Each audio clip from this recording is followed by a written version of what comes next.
সন্দ্বীপের মানুষের সবচেয়ে বড় কষ্ট এই যে যখন জোয়ার থাকে মানুষ আরামে স্পিড বোটে উঠতে পারে, যখন ভাটা থাকে তখন এই প্যাক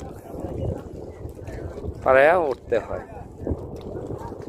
একটা সন্দ্বীপের মানুষের সবচেয়ে বড় কষ্ট। হাফ কিলোর মতো এই কেদা পাড়ায়া যাইতে হয়, মিনিমাম হাফ কিলো, আসলে হাফ কিলো এরকম কেদার ভিতরে যাইতে হয়। আর যখন শীত মৌসুম আরও বেশি হয় তখন কেদার পরিমাণ আরও প্রচুর থাকে। মানুষের এটাই সবচেয়ে বড় কষ্ট, কারণ ঘাট কর্তৃপক্ষরা কোনো ব্যবস্থাই কেদার জন্য করে না।